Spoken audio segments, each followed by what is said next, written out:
So I'm sitting at work back in February and I get a text. The message says something to the effect of, "It's not you, it's me. You're a great guy, but I'm just not ready for a relationship right now." I'm a little caught off guard, but I'm honestly not that surprised because just the night before I was thinking about having a DTR, or a define the relationship, to see if we were on the same page on where things were going. So I said, "Okay, thanks for letting me know. I hope things are all right," and I get back to work. The afternoon progresses and I feel myself getting less and less focused, so I decide to leave around 3 o'clock because I'm just not getting anything done. It's just one of those afternoons. I head out to my car and I turn on the Hamilton soundtrack, which I had been listening to obsessively at the time because it's just the best show in the world and I had just seen it in Orlando a couple weeks before. But I'm not feeling the same energy that I normally have, so I just turn it off.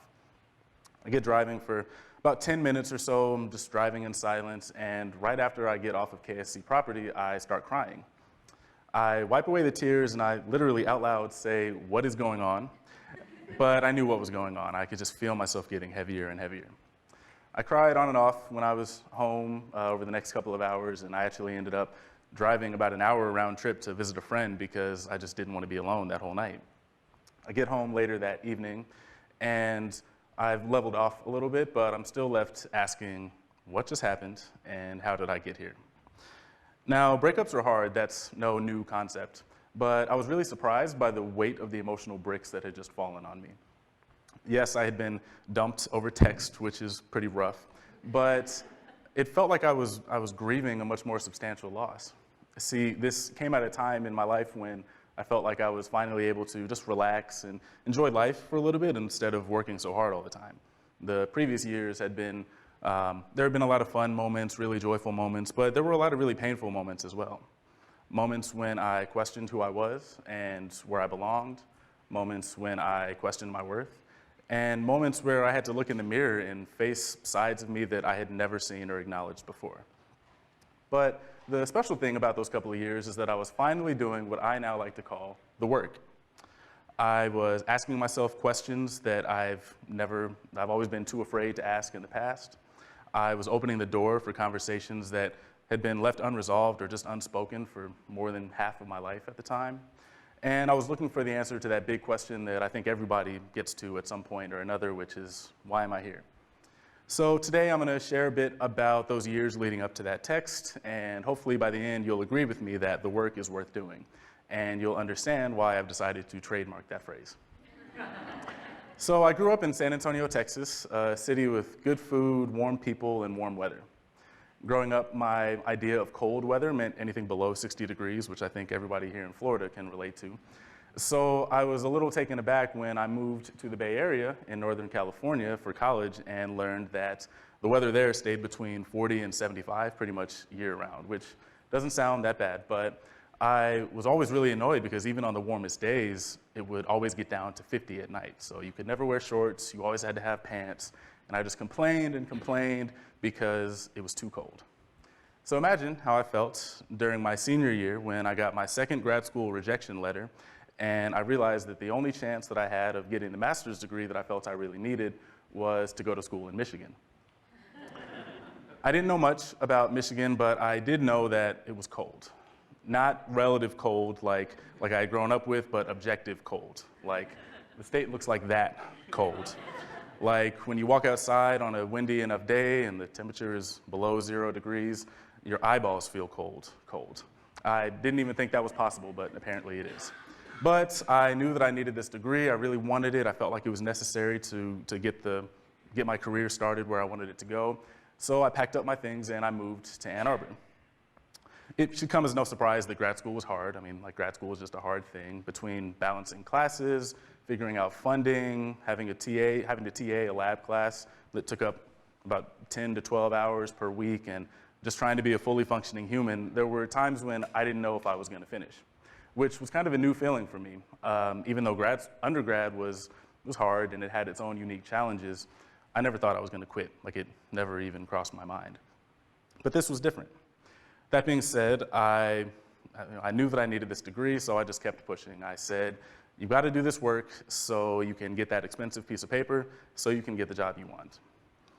So I'm going through grad school and I'm curating my resume towards, with my eye on a position to be a trajectory analyst at the Jet Propulsion Laboratory in California. This was a position I had learned about when I interned there as an undergrad.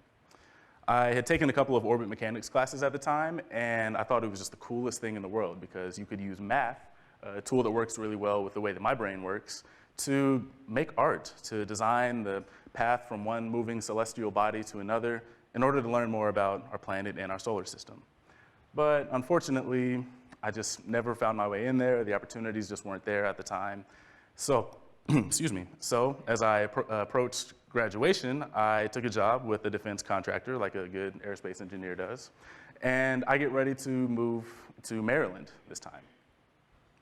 I took the job and moved there, got started knowing that I didn't really want to be there because, like I said, I had always had my eye on NASA or civilian space rather than defense or military space.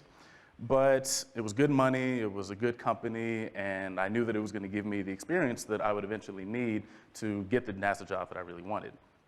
By this time, I was no stranger to big life transitions, so it felt pretty normal to pack up my things and move to another state for the third time in 6 years. But once I had been there for only about a month or so, I started to get restless. And it was weird because, like I said, everything on paper was perfect. It was good money, so I was living comfortably. I had the opportunity to do good and meaningful work with a lot of visibility early on. And my mentors and supervisors, they all had ideas on ways for me to chart my career through the company.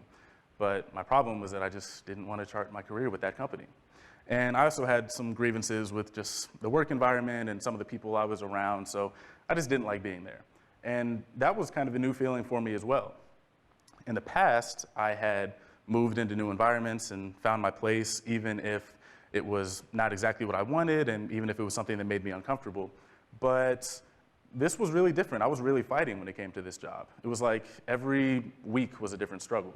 I would get frustrated and, with my coworkers or with the work that I was doing, and I would think about what it would be like if I just quit right then and there, put in my 2 weeks notice, and then used my leave to take up those 2 weeks and just get out of there. But I would talk myself down and say, okay, you can't do that. That's ridiculous. Because, who quits a job with a good engineering company after just 6 months? But after kind of getting myself out of that regular cycle of doing that same thing every single week, I started to do something that I had never done before. I started listening to myself. I looked at the ways that I was reacting to things, and I asked, why are you feeling this way? I looked internally and said, okay, well, if you don't want this, what do you want? I challenged myself and said, are you making the most out of this, or are you just wishing that things were different? And probably hardest of all was I asked myself, are you being true to yourself despite being in a situation where it's easier to compromise or settle? I don't know about you, but those were some pretty hard questions for me to ask. I'm the kind of person who doesn't really prioritize what they want all the time because I'd rather just go with the flow. So going to my supervisor and telling him that I wanted a different position, or not a different position, but a different work assignment was really hard. I had to gather up the courage to have a conversation where I communicated my needs directly and stood up for myself. But I now know that that was the right move every single time. And I was actually helping myself out in the long run because when I finally got the job that I now have here at Kennedy, and I told my supervisor, hey, a position came up at NASA and I decided to take it, the first words out of his mouth were, that's awesome. I know that's what you really wanted.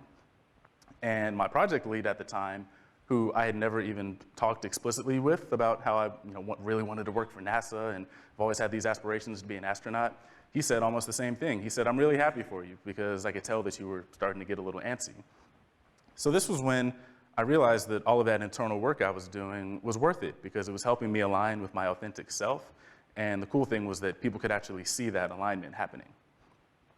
So my loop around the country continued, and I found my way to this job as a trajectory analyst with the Launch Services program at Kennedy. Here I would get to do the trajectory work that I had always been looking for while adding the rocket component, which was completely new to me. I was really happy that all of the work I had been doing, everything I had been praying for was coming true. The work had led me to a job that's perfect for me in a lot of different ways. Orbit mechanics is the kind of field where you get to use your hands a lot to explain what's going on, and clearly that's something that I do. And it had also brought me to a place where winter doesn't exist. So instead of So instead of trudging through the snow to do my annual Beat Cal sign at the end of November when Stanford plays UC Berkeley, I got to do it on the beach, which made things so much better. But even though the work had made things a lot easier on my, on the professional side, I quickly realized that I had actually set myself up. So I originally did the work, asking all those questions, doing all that internal work, because I was in a job that I didn't like and I wanted to make a change. But what I actually did was much bigger than that. I found my voice, and I told myself that what I really want actually matters and it's worth fighting for. I set a precedent that if something in me is trying to get my attention to say, this isn't working for you, I'm gonna listen and act accordingly. So what that means is that all of these things can't be isolated to just my professional life. Everything is on the table now, all of it.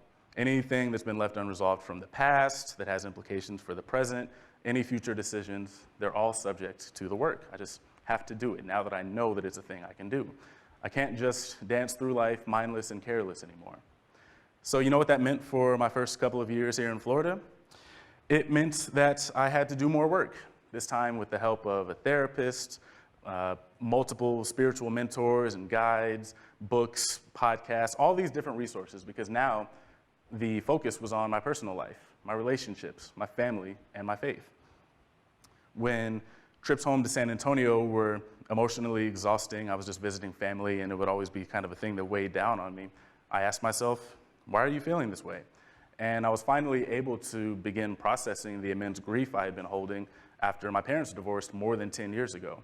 And after my family lost 5 people, we had 5 deaths in the family during the couple of years that I lived in Michigan and Maryland. When I found myself frustrated with the way that certain relationships were going, I just wasn't clicking with people that I really wished I was clicking with, I said, okay, if you don't want this, what do you want? And I started to express myself more with the people who I love in order to have more authentic relationships.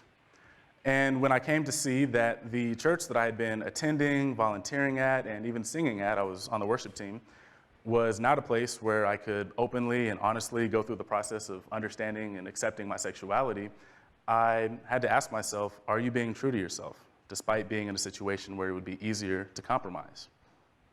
After a long year of discernment, I decided to stop attending that church and to start looking for a place where I could, where my sexuality, where me being gay would not be seen as a contradiction with my faith. And I finally gave myself permission to pursue relationships. The first man who I dated was a pretty nice guy, and I enjoyed the 5 or 6 weeks that we were talking, even though it ended with a pretty painful text that was the day before Valentine's Day, and also conveniently 2 days before I was supposed to go home for a family wedding. It really served as a marker for all of the work that I had been doing in the previous years. As I cried that day, I wasn't just reacting to the breakup. I was mourning the loss of all of the things that I had left behind because of the work that I was doing. Even though I was doing it for my best interest, it really hurts to leave a church community that you once thought was going to be your home and to leave behind people who were friends and who you really thought that you were beginning to connect with. It hurts to sometimes feel like I've lived 4 past lives, and this 5th one is the first time when people have gotten to see and know the real me. But now I know that all of that work and the heartache, it's worth the new life that I'm living into now. So I'm happy to do the work that I get to do. I get to learn about myself as I tackle new challenges at work every single day. I get to live more authentically as I share my life with friends, family, and people at work instead of hiding certain things away.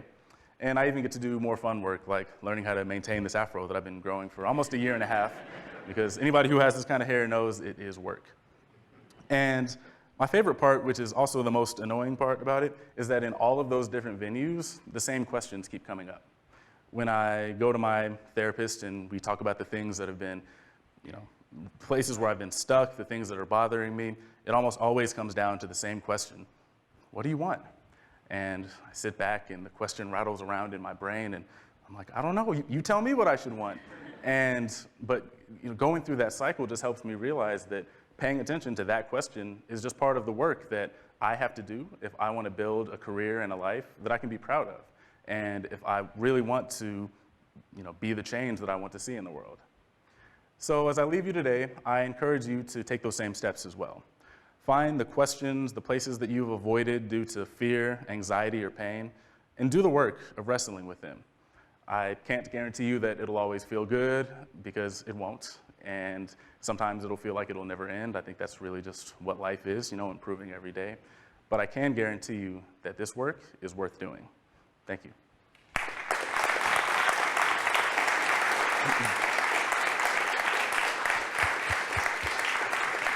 Thanks, Philip.